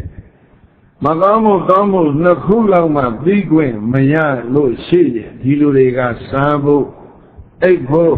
မေတ္တာမူဝဲဖို့ဒီသုံးခုလောက်နေပေအသိဟာဆုံးနေကြမယ်နော်စားဖို့ရဲ့အိပ်ဖို့ရဲ့မေတ္တာမူဝဲဖို့သုံးခုလောက်ပဲသိပြီဆိုရင်တော့အဲ့ဒါဟာတရိစ္ဆာန်ပဲတဲ့တရိစ္ဆာန်ဆိုတာဒီသုံးမျိုးပဲနားလေတာအဲ့တော့လူဘဝကိုဆက်မြင့်ပေးတဲ့ဗုဒ္ဓရှင်တော်ပေါ်လာတာဟာဘဝကြီးအတွက်ဘာဖြစ်လဲနံပါတ်1ချမ်းသာနော်အဲ့ဒါကြောင့် the arising of the Buddhas arising of the Lord Buddha ဘုရားရှင်တော်ပြင်ပေါ်ခြင်း is the happiness of the world ဘဝအတွက်အဲ့ဒါဟာချမ်းသာထည့်လိုက်ရင်ပိုကောင်းတယ် real happiness တကယ်ချမ်းသာအစစ်ပဲဆိုရင်ကောင်းတယ်သို့တော့ပါဠိတော်မှာကတော့အဲ့ဒီလေးပြမပါဘူးနောက်ဒုတိယချမ်းသာကဒုက္ခပတ္ဓမဒေသနာဒုတိယချမ်းသာကပါတယ်လေဧကဝေဟတော်မြတ်ဩရှင်သာတော်ပတ္ဓမဒေသနာပတ္ဓမကိုဟောပြော၍နေကြခြင်းသည်ဣဒာယဘာကိုဟောပတ္ဓမပြန်ပြောကြပါတယ်လေပတ္ဓဒီစလုံးဒီတိုင်းထားတာပဲကောင်းတယ်ပတ္ဓမဒေသနာပတ္ဓမကိုဟောပြောခြင်းသည်ဘာသာပြန်ခြင်းပြန်လဲဥပမာသူတော်ကောင်းတရားကိုဟောပြောလို့နေကြခြင်းသည်အဲ့ဒါကတော့ဒုတိယနှစ်ခုမြောက်ဖြစ်တဲ့ဒုက္ခချမ်းသာခြင်းပါပဲရဲ့လို့သတ္တအနတ္တတို့ဆရာဘုရားရှင်ကိုရောမြတ်သည်ဒေသေတိကရုဏာရှိရှုဟောပြတော်မူခဲ့ပါပေသတည်းသာဓုသာဓုသာဓုပါဗျာဘေဒတာခေါ်တော်မှာသက္ကရိတရားသောပဆောင်လာပြည့်နှင့်ဗုဒ္ဓဖြစ်သို့ရောက်တော်မူပြီးတဲ့နောက်ဘောဓိပင်တစ်ပတ်လည်း9နေရာမှာတနေရာနဲ့ယတ္တတစ်ပတ်စီတဲ့နေသွားယတ္တ9ပတ်49ရဲ့ရှိတော့10ခုပြောယတ္တပတ်ဟာအဇပါလမှာပြန်နေတယ်အဇပါလဒီကျောလာမှာပြန်နေ10ခုမြောက်ယတ္တပတ်ပြည့်တော့အဲ့ဒီ10ခုမြောက်ယတ္တပတ်ရဲ့နောက်ဆုံးနေ့လေးမှာရသော်ပြကိုယ်တော်များကလောကကြီးကြည့်လိုက်တော့ anti buddha yang loko ko kepala kaki ka along kana be jaga dosa di ini akung long nye long ma kilita di nye long ma kilita di telari phoni jara era ko ngapaya holo shime mthimu mohobe ni yen kaung me sore atwe nyaswa pye eri ma twe bu de no sei jaw nyaw me aw ma eri song pye che atai mohobe da ni le lo shi yin baya pwan lo pwan le paddama ko mohobe da ni lai yin play da di bi ha ma ya ro baya shin ya yow sin do ji nyu de ku do law be ya me khwe pi do di ne khu ko na le ya laတရားကိုဘုရားကဟောတာမဟုတ်ဘူးဆိုရင်ရုပ်ပုံတော်ဖူးပြီးတော့ကြီးညိုခွင့်ရမယ်။သောလို့သင်္ကန်းတို့ကျောင်းတို့ဆိုတဲ့ပစ္စည်းတွေလူတဲ့ဘယ်လောက်ပေးရမလဲ။ဒါနကုသိုလ်လောက်ပေးရမယ်နော်။မဟောတာမဟောဘူးဆိုရင်ပေါ့လေ။အဲဒီတော့မှဗြဟ္မာတယောက်ကဆင်းလာပြီးတော့တောင်းပန်တယ်မို့လား။အဲဒီလိုတော့မလုပ်ပါနဲ့မြတ်စွာဘုရားဟောပါဉာဏ်မျက်စိကိလေသာဒိဋ္ဌလာဖုံးဆိုတဲ့ပုဂ္ဂိုလ်တွေရှိတာမှန်ပါတယ်ဒါပေမဲ့မျက်လုံးဆိုတဲ့ဥစ္စာကနှမျိုးရှိပါတယ်တဲ့ကုလို့ရနိုင်တဲ့မျက်လုံးမျိုးရှိသလိုကုလို့မရနိုင်တဲ့မျက်လုံးပဲရှိပါတယ်ဘုန်းကြီးအာယုဒါနကမျက်စိဒုက္ခလုံးနေတော့ဆရာဝန်တွေကစမ်းလိုက်ပြီဆိုလို့ရှိရင်အဲ့ဒီဆုံးဖြတ်ချက်နှစ်ခုကိုပေးကြတယ်မရနိုင်တော့ဘူးရနိုင်တယ်နှမျိုးရှိတယ်နော်မရနိုင်တော့ဘူးဆိုတဲ့ပုဂ္ဂိုလ်တွေတဲ့သက်သာရသက်သာကြောင့်စီးလေးပြေးလိုက်ရနိုင်တယ်ဆိုတဲ့ပုဂ္ဂိုလ်တွေအတွက်မလုပ်တဲ့ခွဲစိတ်ခံသွင်းပြီးခွဲပြီးပိန်နေပါလိထုတ်လိုက်တော့ပြီးတော့မှအင်္စာအကုလလင်းစိတ်ပါလေးတွေထည့်ပေးလိုက်ရင်မျက်လုံးလေးပါဖြစ်လေမြင်သွားတာအဲဒါကြောင့်မလို့မြတ်စွာဘုရားကိုယ်တော်မြတ်ကတကယ် great physician ပြအလွန်ကျွမ်းကျင်တဲ့ဆေးသမားကြီးအဲဒါပြီးတော်မူတော့ပတိဆိုတဲ့ပြမကတောင်းတယ်မြတ်စွာဘုရားကိလေသာတင်္ဂလာဘုံနဲ့တတ္တဝါတွေများစွာရှိတဲ့ဒါပေမဲ့အဲ့ဒီတိမ်ကိုဓမ္မမြင်စင်ခတ်ရင်လဲနိုင်တဲ့တတ္တဝါတွေနည်းနည်းတော့ရှိပါသေးတယ်ဘုရားဗန္တိတတအပရဇခဇာတိကတိဓမ္မတာအသဝနာတာပရိဟာယံတိပဝိသန္တိဓမ္မကအညာတာတော့အရှင်ဘုရားရဲ့ဓမ္မကိုမကြားရလို့သာအကျိုးတွေဆုံးယုံနေကြတာကြားများကြားလိုက်ရရင်လောကကြီးအကျိုးတွေသိဖြစ်မှာပါဟောပါအောင်ဆိုတော့ request ကလာတော့အဲ့ဒါဆိုတဲ့အဲ့ဒီ request ကိုငါ accepted ပေါ့လက်ခံပါတယ်ဆိုပြီးတော့စဟောတာပဲမို့လားအဲ့ဒီ request ကိုစောင့်တာဒါမူရမာရလောက်တာမဟုတ်ဘူးပြိတ္တာအဲ့ဒီအချိန်တုန်းကလူတကာကဗြဟ္မာကိုရှိခိုးနေတဲ့အချိန်ပဲမို့လားလို့အဲ့ဒီအချိန်လူတကာတို့ရဲ့ကိုယ်ွယ်ရာကပါတယ်လေခရိယာဘာသာဆိုတာမပေါ်သေးဘူးနှစ်600လောက်နောက်ကျပြီးမှပေါ်တယ်ဣဇာဘာသာမပေါ်သေးဘူး1180လောက်နောက်ကျပြီးမှပေါ်တယ်ဗြဟ္မာကိုယ်ွယ်တဲ့ဗြဟ္မဏဘာသာပဲရှိတယ်အဲ့ဒီသူတို့ရဲ့ဖရာကြီးဗြဟ္မာကြီးကိုယ်တိုင်ကဒူးထောက်ပြီးတော့တောင်းပန်တာကြည့်တော့မှဟိုဗြဟ္မင်းတွေကအဲ့ဒီမှာဝတ်ဆင်းသွားတာအဲ့ဒါပြီးလောက်ရတာပြိဿကြီးနော်အဲ့တော့ဗြဟ္မဏဝါဒကိုဥကျိုးစေဖို့လို့ဒီအစီအစဉ်လေးစီမံတာတခါတခါကျတော့တွေးကြည့်တယ်ဗံပတိနဲ့ဘုရားနဲ့သိချာချာတန်မြင်ပြီးတော့များလုံးလိုက်သလားဟိုဗြဟ္မဏဝါဒစိတ်ကိုယုံကြည်တဲ့ပုဂ္ဂိုလ်တွေငြိမ်သွားအောင်လုပ်ရတာအဲ့တော့ဘာပဲပြောမဟောဘူးဆိုတဲ့ဆုံးဖြတ်ချက်အတိုင်းတကယ်သာမဟောရင်ဘုန်းကြီးတို့ရမယ်ကုသိုလ်ဟာဒါနကုသိုလ်တဲ့မပိုဘူးပြိဿကြီးဟုတ်လားခုတော့ဟောလိုက်တဲ့အတွက်ကြောင့်ရမ်းလိုက်တဲ့ကျေးဇူးတွေဟာဆုံးဖြတ်လို့မှမရပဲတန်ဖိုးဖြတ်လို့မှမရပဲအ내ကသာသနာနော်အ ਨੇ ဆုံးလေးကိုကြည့်လိုက်ရေကန်ကြီးတကူကံပေါရုပ်ဘုရားတရားဟောနေတော့ကဘုရားရှင်ရဲ့အင်္ဂါ၈ပါးနဲ့ပြည့်စုံတဲ့အပိုင်းကရေမျက်နှာပြင်ကိုဖောက်ပြီးဟိုရေအောက်ကိုဝင်သွားတာ vibration ကဒါလောက်ပြင်းထန်တာရေအောက်ဝင်သွားတော့ရေအောက်မှာငါးတွေဖားတွေအများကြီးနေတာငါးတွေကတော့မကြောက်ဘူးလားမသိဘူးဖားတဲ့ကောင်ကကောင်းကောင်းကြားတယ်နော်အဲ့ဒီကောင်မှနားတော်ကောင်းနေသူကဖားတဲ့ကောင်ကောင်းကောင်းကြားတော့ဟာ ဒီအတန်ကအလုံးချိုးသားတဲ့အတန်အလုံးကြည်လို့ဘယ်ကောင်းတဲ့အတန်ဘာသာများလဲဆိုဒီတွေကနေခုံတက်လာကမ်းပေါ်မှာထိုင်ပြီးတော့ဆောင်းကြောင်လေးနားထောင်ဖယားလည်းမသိဘူးတရားလည်းမသိဘူးဘာပဲလဲလို့ဆိုတော့ပြိဿနားထောင်ကောင်းတဲ့ချိုးသားတဲ့ pleasant speech ပေါ့ဗျာချိုးသားတဲ့အတန်လေးဆိုဆိုင်ပြီးတော့နားထောင်ဖားရကောင်နော်လူတောင်မဟုတ်သေးဘူးအဲ့ဒီတဲ့နွားကြောင်းတဲ့ကောင်းတဲ့ကောင်ကလည်းနွားလေးတွေကြောင်းလိုက်ဘုရားတရားဟောနေတာလက်ပတ်ကြည့်လိုက်နွားလက်ပတ်ကြောင်းလိုက်ဘုရားတရားဟောတာကိုကြည့်လိုက်နွားကြောင်းသားကတော့မတ္တပဲနော်မတ္တနာဆိုတော့နွားကြောင်းသားနာပြီဟဲ့လားနော်ဒီအဲ့ဒါကိုလုံးထိုင်ကြနွားကြောင်းသားမတ္တနဲ့နွားမောင်းတဲ့ကျင်းလုံးလေးကလည်းပါတယ်မတ္တရရတာကြာတော့ဒီကောင်ကနည်းနည်းညောင်းလာပုံရတယ်ဒုက္ခလေးကိုတခါလေမြေကြီးထောက်ပြီးတော့ခါဒုတ်တစ်ချက်နဲ့ထောက်ပြီးတော့ဒုက္ခလေးနဲ့ခါနဲ့မှေးပြီးတော့သူလည်းနားထောင်သူထောက်တဲ့ဒုက္ခဟိုဖားကျော်လုံးမော်တဲ့ကြီးထောက်မှုနေတာသူမသိဘူး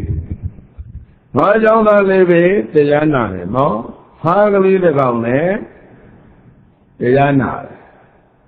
အဲ့ဒီတရားပွဲကြီးပြီးတော့အကျိုးကျေးဇူးကဘာဖြစ်တယ်လဲလို့ဆိုတော့ငါကြောင့်သာဘာမှအကျိုးကျေးဇူးဖြစ်မသွားဘူးဖားဆိုတဲ့အကောင်ကတရားနိုင်ဟိုဒုက္ခဖိလာတော့တရားမဆုံးသေးခင်အဲ့ဒီဖားသေရောသိပြီးတော့မှတာဝရိနာမှာတခါတည်းအလုံးကြီးကျယ်တဲ့စည်းစိမ်နဲ့နတ်သားကြီးသွားဖြစ်တယ်ဟာဘယ်နဲ့ကြောင့်ငါဘေးရောက်လာပါလိမ့်မလဲဆိုသူ့ဟာသူပြန်ကြည့်ပြီးလိုက်တော့သူ့အလောင်းကဟိုမှာတန်ပေါင်လုံးမှာပြားနေတာပဲနွားကြောင်သားထောက်တာအဲဒါကြောင့်မိုက်တာဒုံထောက်တဲ့လူတွေပရိထားဟုတ်လားနော်ဒုံကြီးထောက်ပြီးလမ်းလျှောက်ရင်လည်းကြည့်ထောက်ကြဘာလေးပြားသွားတဲ့ကောင်ကတာဝရိနာမှာထောက်တဲ့နွားကြောင်သားကဘာဖြစ်သွားလဲနွားကြောင်သားပဲဘာဖြစ်အဲ့ဒီတော့မှအိုးဘုရားရှင်ကိုယ်တော်မြတ်တို့ရဲ့သတ္တဓမ္မကိုကြားရတာသတ္တဓမ္မမှမသိပဲနဲ့အဲ့ဒီအပန်းတော်ကိုကြည်နူးတဲ့စိတ်ကလေးစီပင်လည်းပြိတ္တရဲ့အပယ်လေးပုံကဘာဖြစ်ပြီလဲလုံးမြောက်ခဲ့ပြီတဲ့ကြီးကျယ်တဲ့အကျိုးကျေးဇူးကိုဒီလိုပြောဘူးတဲ့ဘဟုနဝတ္တအထာယဥပ္ပေသံတိတထာဂတာဘုရားရှင်ကိုယ်တော်မြတ်တို့သည်သတ္တလောကရဲ့ကျိုးစီပါကိုသင်ဖို့ကိုပေါ်ပေါက်တော်မူလာကြတယ်ယထကာရံကရိတဝါနပက္ခံကိသန္တိတာယကအဲလိုဘုရားရှင်ကိုယ်တော်မြတ်တို့ဓမ္မပူဇော်ကြလူတန်းကြတဲ့ပုဂ္ဂိုလ်တွေမှာကြီးကျယ်တဲ့ကျိုးကျေးဇူးတွေဖြစ်တယ်တဲ့ဝိမာနဝတ္ထုမှာအဲဒီတော့အ ਨੇ ဆုံးဘုရားရှင်ရဲ့ပဋ္ဌမဆိုတဲ့ဒီသူတော်ကောင်းတရား sublime teaching ဒီအဆုံးအမကို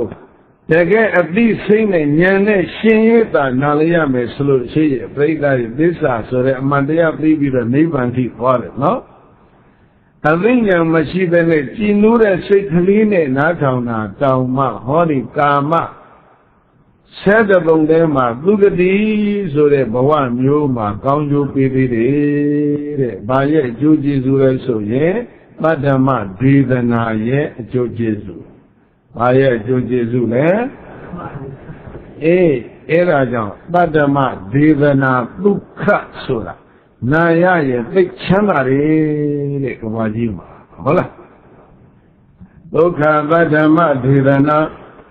အာဓမ္မဒေသနာရှင်လိုဘုရားဟောကြားတော်မူတဲ့ဒီသတ္တမဆိုတဲ့သူတော်ကောင်းတရားကိုပြန်လီဟောကြားနာကြား၍နေကြခြင်းသည်ဒုတိယနှစ်ခုမြောက်ဖြစ်ပါဒုက္ခချမ်းသာခြင်းစင်စစ်တကံဖြစ်တဲ့ရေလောသတ္တနတ်တို့ဘုရားရှင်ကိုယ်တော်မြတ်သည်ဒေသတိကရုဏာရှိဓမ္မတာအပြင်ဟောကြားတော်မူခဲ့ပါပေသတည်းအာတုပါဗျာ Happiness is the teaching of the sublime Dhamma ဒုက္ခသတ္တဓမ္မဒေသနာဒါချမ်းသာနံပါတ်2နောက်နံပါတ်3ချမ်းသာကဒုက္ခသံဃတသမက်ကြီး Nama Donga Barelia, Sangata, Amen. Vegave Halomia Osita, Sangata, Sangaromia, Iduka, Sangata, Sangaromia, Isamegi. O Saint Nino Shindi, Amegi Tama Sidada, Ega Sidada Sure Nino Chenha. Tadia Dogum Yopido Duka Chanda Jesse, the Gachita Yellow. Tata Nalusia Chita Muromia Shinkoromia B. Awasa Garula Shita Meta Akin Ho Piaro Mulai Babi Gati. Sadu, Sadu, Sadu, Yabuda Brady by Salona Mubide now Bola Chia. That is your Wibara down to Mar Breda. But a man song a check by not see we Chimparo Mure. Yes, I've Brady by Sambire now Balaucha Bema Chimba Erima Chimba. Yasajo Wibara down to no? And I see we Chimpara, but a magic. That is the president of the Leso Shima Kadapa. General Secretary Josam Joga Ashen Ananda. Chimpara Mure Siwema. Palukara Lelo Sura Redai. Jazabia Koromia Brini Ban Sando Mudwavi. Ane to the land of the Penonjo Pene, Bamini to the labor and it to read. The Lord pointed Bamini to the labor, Eddie Nibi, my bamboo in the Colombian Jay, eh? Then Jay needed bamboo, they go, break I call Biro. Down the low name, a consubium table so they need. And you also quick, be the down lady, quick, need. Gabu Magabu, digital beauty, so we love Peter and need. These only go since I did, Breda Giga, Bendy, Chagmet in the way. The Mamma, the children entry, medium, my children and check one. Dolo, Peter, like the heat, solution.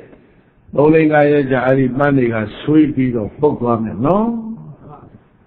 Era Yomolo, can't come down so he copied the down there and a polo young beetle of Manila. Malo am less era quick China. Malo am a nazo, down bone low neck. The show money will go, Bambo lady and a Zali, Sujabazo,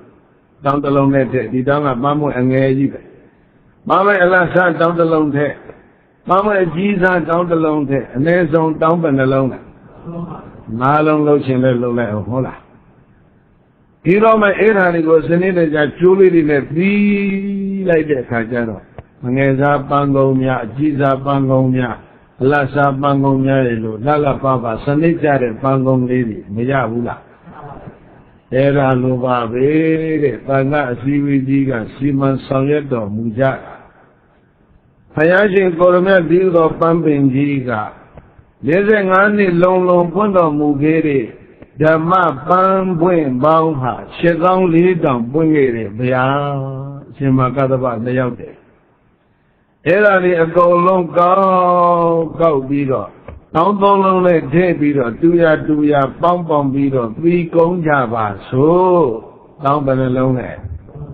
Send down the beat the car look call it. Down of Balo call it. A basket. Down in the tail. Down on the tail let be your ship. Magadaba Gurojiga, kind Yaboda Tamari. This is a disco. These are disco set. No? These are discipline. These are ultimate realities, ultimate truth. So be up. Daga Zodan, Daga Winnie, Daga Abidama. Senator Season Bidoma, Suet Bonnet, no Bidoma. Daga Siwima, Tim Twina. Daga Rodega Benabade, Naya, no? Selected, they use it. The guy joins in Daniel, the landed eminent Kurorijibe. ပရိသမီရပတ်တဲ့ကိုတော်ကြီးကြီးပင့်တာအဲ့ဒါသာကစီဝိတင်ပြီးတော့ရှင်ဘုရားတို့ဘုရားရှင်တော်တော့မရှိတော့ဒါပေမဲ့ဗုဒ္ဓမရှိတော့ဘဲဗုဒ္ဓရဲ့စလုံးကြီးဒီမှာကြံရစ်ခဲ့တယ်ဗျာဝကြပေါင်းတာ84,000ရှိ74,000သောဒီဝကြတွေဟာဘုရားပေါင်း74,000ရှိနေတယ်လို့ရှင်ဘုရားတို့မှတ်ကြပါအဲ့ဒီအဆိုကိုရှင်ဘုရားတို့အားလုံးသဘောတူရလားဆိုတော့သံဃာတော်900အစည်းအဝေးကဘာပြောလဲအားလုံးသဘောတူတယ်ကံကွက်တဲ့ပုဂ္ဂိုလ်ပေါ်သေးလားဧကစိတ်တာနော်မရလေကိုယ်တော်ဒီ900ဖြစ်ပြီမဲ့စိတ်ကစိတ်သေးအဲ့ဒါသမဂ္ဂိခေါ်တာသမစိတ်တာတဲ့စိတ်တတ်ဒီတညီတညွတ်တဲ့ဖြစ်တယ်ဧကစိတ်တာစိတ်လဲစိတ်သေးရှိတယ်ဟောဘောဓိကသုတ်တံမှာပြောတာတော့နာနာကာယဖြစ်ပေမဲ့ဧကစိတ်တဖြစ်ကြပါစေလို့ပြောတယ်ဒါကဘောဓိကသုတ်တာနာနာကာယဖြစ်ပေမဲ့ဘာဖြစ်ရမလဲဧကစိတ်နာနာကာယဆိုတာကိုယ်ကာယတော့တကူစီပေါ့ဗျာစိတ်ကတော့စိတ်တဲ့နော်ဒီကနေ့ခေတ်ပြောတယ်မို့လားဟိုကောင်နှစ်ကောင်ကတော့ကွာနှစ်ခုတစ်စိတ်ပဲဒီလိုပြောတယ်သင်္ဃလဝါဒသုတ်တံမှာကတော့သုံးကိုတစ်စိတ်ပြောတယ်အရှင်အနုရောဓရှင်ကိမိလာရှင်နန္ဒီယမထေရသုံးပါးတို့နေတဲ့နေရာမှာဘုရားသွားပြောတာဒီတော့ဘယ်နေနည်းနေလဲဆိုတော့ဒီလိုတော့သုံးကိုတစ်စိတ်နေပါတယ်ဘုရားဘုရားကတော့ရှင်မြတ်ပန်း900ကိုယ်ကာယဘယ်နှကိုရှိလဲ9ကိုစိတ်ကနာနာကာယဖြစ်ပေမဲ့ဗါတယ်လေဧကစိတ်ကအဲ့ဒါမမဲ့ကြီးပဲအဲ့ဒါမှချမ်းသာတာကိုဒီလိုရှင်မကတ္တဗကနေတယ်ရှင်ဘုရားတို့အဲ့ဒီဓမ္မခန္ဓာ74,000တောင်ဒီပိဋကသုံးပုံဒီပုတ်ဒီဝိနည်းဒီပြီးဓမ္မတစ်အရှင်ဘုရားတို့ပူတယ်ထင်ပြီးတော့ပယ်နှုတ်เสียများမြင်သေးသလားပယ်နှုတ်เสียမလိုပါဘူးအပူမရှိပါလုံနေလို့ဖြစ်ဆက်เสียဟာခွက်ကိုတွေ့သေးလားလုံနေလို့ဖြစ်ဆက်เสียဟာခွက်လည်းမရှိပါပြင်ဆင်เสียများကိုမြင်သေးလားပြင်ဆင်เสียလည်းမရှိပါဒါဖြင့်ဒါကိုဗုဒ္ဓဟောတော်မူတဲ့ဘုရားရှင်တော်ရဲ့ပါဝဆနတွေဖြစ်ကြောင်းကိုရှင်များတို့အားလုံးသဘောတူရဲ့လားတူပါတယ်နာနာကာယဖြစ်ပေမဲ့ဗါတဲ့လေဧကစိတ်တာကြံပြောနာနာကာယဧကစိတ်တာသံဃာ900ညီညွတ်တယ်နော်ဘုရားရှင်ကပြိဋိဘသံဃာနီးကလေးနောက်ဆုံးစကားအပမာရိဏသမ္မာဒိဋ္ဌကိုမပြောမီတဲ့ပြောသွားတာရှိတယ်စေတအာနန္ဒာအာဂင်္ခမနောအာနန္ဒသံဃောမမေစယေနခောဒာနုခောဒကာနိသိက္ခာပဒာနိစေတအာနန္ဒာငါဗျာရှင်ကိုယ်တော်များကွယ်လွန်တဲ့အခါမှာသံဃာကလိုလားမဲ့ဆိုရင်ခောဒာနုခောဒကာနိသိက္ခာပဒာနိခောဒာနုခောဒကဆိုတဲ့သိက္ခာပုဒ်တွေကိုသမုဟနိတပ္ပနိပယ်နှုတ်အကုန်၏အင်္ဂါကသဘောတူရင်တဲ့ခုဒ္ဒနုခုဒ္ဒကဒိဋ္ဌဘုဒ္ဓကိုပယ်နိုင်တယ်ဒီနိဗ္ဗာန်စံဃာနည်းမှာပြောခဲ့တယ်နော်ခုဒ္ဒနုခုဒ္ဒကဆိုတော့သူတို့လေးပြောရရင်အငယ်ဆုံးဒိဋ္ဌပုဒ်လေးတွေကိုမလုံးနိုင်လဲဖြစ်သိမ့်ပြနိုင်တယ်ဒါဘုရားခွင့်ပြုချက်ရှိတယ်သို့တော့ဟိုမှာ exception ကပါလဲဆိုတော့တန်ခောအာကင်္ခမာနောတယ်တန်ခါကဘာဖြစ်မှလဲသဘောတူမှတန်ခါကလူလားမှသဘောတူမှမလုပ်ရမှာလဲပဲနိုင်တယ်ပြိဋိဘံသံဃာနည်းလေးမှာပြောတယ်ကိုပြိဋိဘံသံဃာသုံးလာလေးကြာရောတန်ခါဘယ်နှပါစည်းဝေးပြီလဲ900စည်းဝေးမှာ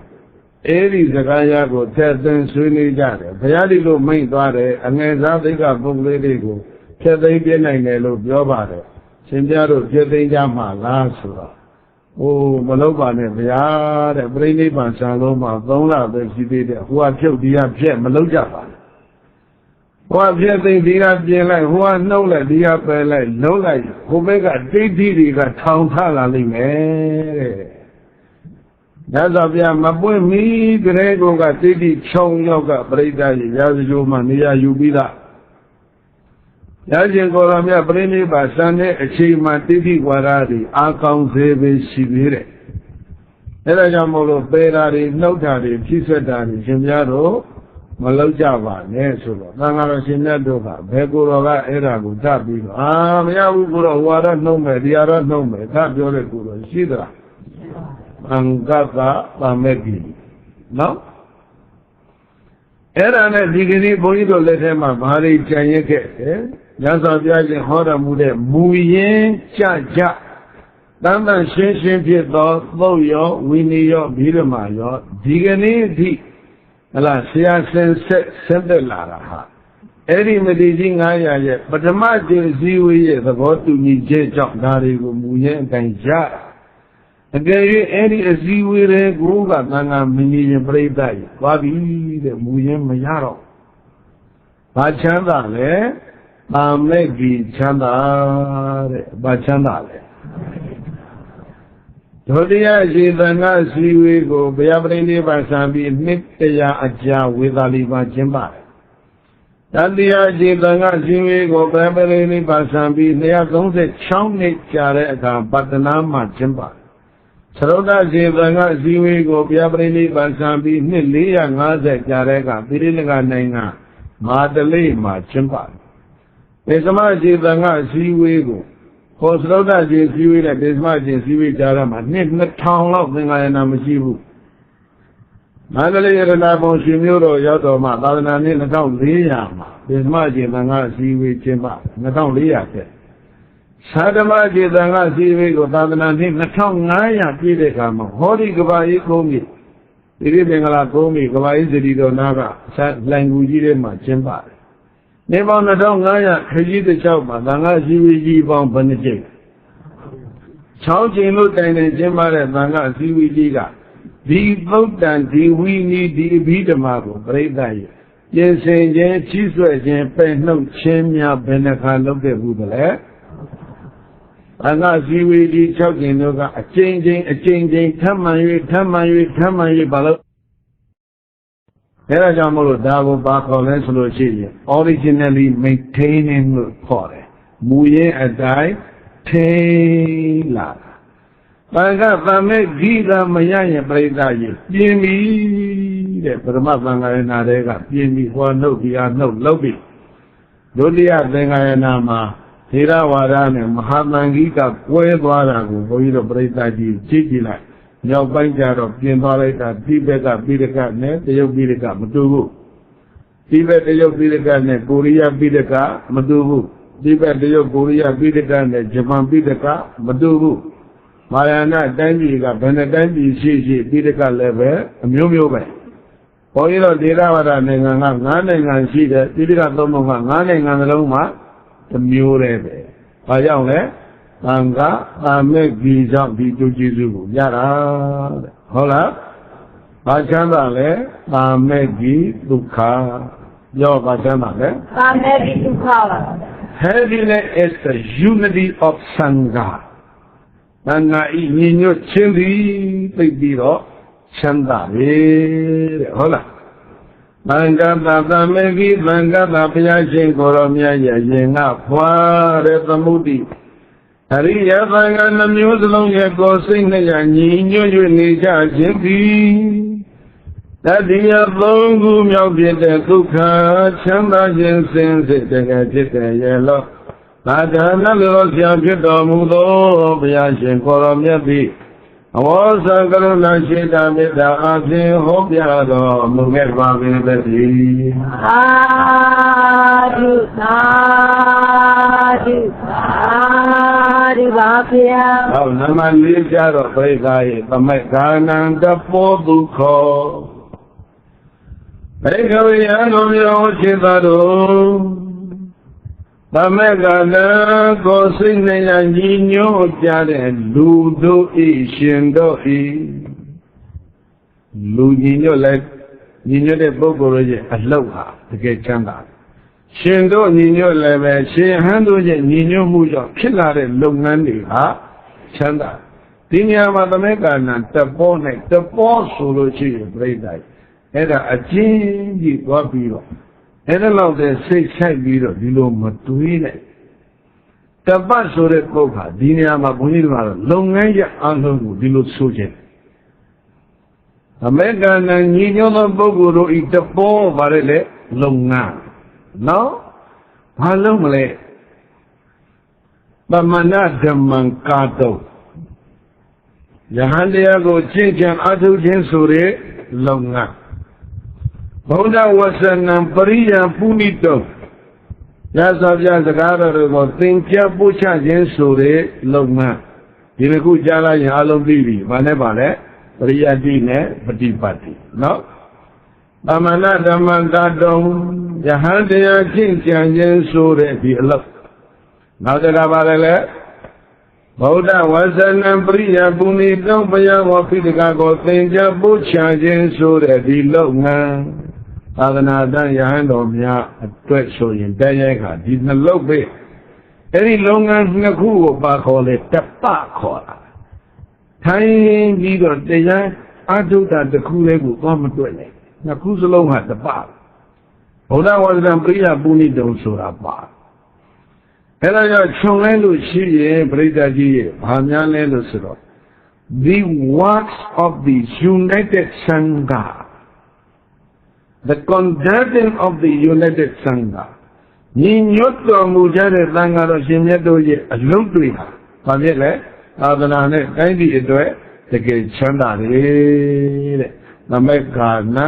သဘောဒုက္ခဟုတ်လားအဲ့တော့လူတွေအတွက်လည်းပဲညီညွတ်ရင်ဘာဖြစ်လဲမချမ်းသာဘူးလားconducting of a united people လူတို့အညီညွတ်ခြင်းကလည်းပဲ happiness for the country ပေါ့တိုင်းပြည်အတွက်ဒါလည်းချမ်းသာအဲ့ဒါကြောင့်မို့လို့တာမဲကြီးဒုက္ခကပြိတ္တိုင်နောက်ဆုံးနံပါတ်သူက၄မှာထိတ်ဆုံးကသူကတက်သွားသူအကောင်းဆုံးမှာဒီတော့ချမ်းသာပဲနှမျိုးရဘုဒ္ဓဘာသာဒုက္ခHappiness is the arising of the Buddha. ဘုရားပွင့်ခြင်းကိုချမ်းသာနံပါတ်2ကပါဒမဒေသနာဒုက္ခ Happiness is the teaching of the sublime Dhamma. ဘုရားဟောခြင်းဟာချမ်းသာနောက်နံပါတ်3ကဘာလဲလဲသံဃာဤသံဃာဆိုတာယဟန်ကြီးမအောင်မြင်တဲ့သံဃာဆိုတာဘာသာတစ်မျိုးပြန်ရင်အစုအပေါင်းမှန်သမျှဟာသံဃာပဲလူတွေပေါင်းထားရင်လည်းလူတို့ရဲ့အစုပေါင်းကိုလည်းသံဃာခေါ်လို့ရယဟန်တွေကြီးစုပေါင်းနေရင်လည်းအဲ့ဒါလည်းသံဃာခေါ်လို့ရပါတယ်ဒီအစုပေါင်းမဆိုပေါ့လေ unity of a community ပေါ့ဗျာစုဝေးကြတဲ့လူရှင်ဟန်အလုံးတို့ညီညွတ်ခြင်းသည် real happiness အဲ့ဒါတကယ်ချမ်းသာတယ်နောက်ပြီးတော့မှသမက္ကာနံသဘောဒုက္ခနံပါတ်4ကပါတယ်လေMeghanantapa Dukha Suragara, the work of the conjunction of united people or united Sangha. Niyo Dosangaro, Lunganiha, Adanaro, Debiro, Chandabare, unite, Nino de Luzari, Lungania Haleve, and Udira Alam of the Babile, Chandare, Yashin Gorojaga, Chanda Linu, quite Yoroma. တန်ခါအစည်းအဝေးကြီးကတို့ပြစောစောကဆွေးနွေးနေတာတွေကအလွန်နှိမ့်ကြတဲ့ချမ်းသာတွေပဲဘုရားရှင်တော်မိန့်ကြတဲ့ချမ်းသာဒုက္ခကမှတကယ်ချမ်းသာဆိုပြီးတော့သံဃာတော်များအစည်းအဝေးကချမ်းသာ၄ပါးတရားကိုသာဓုအကျဉ်းချင်းခေါ်ပြီးတော့ဉာဏ်ဤခင်းဇေတဝန်ရဲ့ချမ်းသာ၄ပါးတရားဝဲကြီးဘိမ့်ပါလေတဲ့ပြိဿကြီးကဘာအိမ်မှာလည်းဘိမ့်ပါပြီဟုတ်လားနောက်ဘွဲရရှိသေးတဲ့ပြိဿကြီးနော်အဲ့ဒါကြောင့်ဒုက္ခဗုဒ္ဓနာမောပါတော်ဒုက္ခသတ္တမသေသနာဒုက္ခသံဃပပမေတိသမက္ခဏံသဘောဒုက္ခဘိက္ခဝေယံတော်များကိုခြေသားတော်ဗုဒ္ဓနာဘုရားရှင်ကိုရောမြတ်တို့ဤဥပ္ပါတော်ပွင့်တော်ပေါ်ပေါ်ဝေလာခြင်းသည်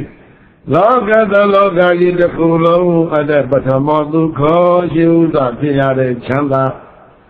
ဘာဓမ္မဒေသနာရှင်တော်ဘုရားဟောကြားတော်မူတဲ့သူတော်ကောင်းတရားတွေကိုပြန်လီဟောကြားနာကြား၍နေကြရခြင်းဟာတို့တရားနှစ်ခုမြောက်ဖြစ်သောသုခလောကအတွက်ချမ်းသာခြင်းတစ်မျိုးပါပဲ။ဘာကတလူအပေါင်းရှင်ပေါင်းသူရှင်ပေါင်းဤပါမဲ့ဒီဧကစိတ်တတာဗမစိတ်တတာဖြစ်ပြီးတော့ကိုယ်စိတ်နေရာညီညွတ်၍နေကြခြင်းလည်းပဲဒါတရားသုံးခုမြောက်ဖြစ်တဲ့ဒုက္ခချမ်းသာခြင်းစဉ်တကယ်ဖြစ်ပါပဲ၏။ဗမေကနာကိုယ်စိတ်နေရာညီညွတ်ကြတဲ့လူတို့အရှင်တို့ရဲ့တပေါလုံငန်းမှန်သမျှသည်သတုတော်လေးခုမြောက်ဖြစ်တဲ့ဒုက္ခချမ်းသာခြင်းစဉ်တကယ်ဖြစ်တဲ့ရဲ့လို့တထာနတ်တို့ဆရာပြရှင်ကိုတော်မြတ်သည်ဟေသေတိကရုဏာရှိတာမေတ္တာအဖြင့်ဟောကြားတော် အာတုအာ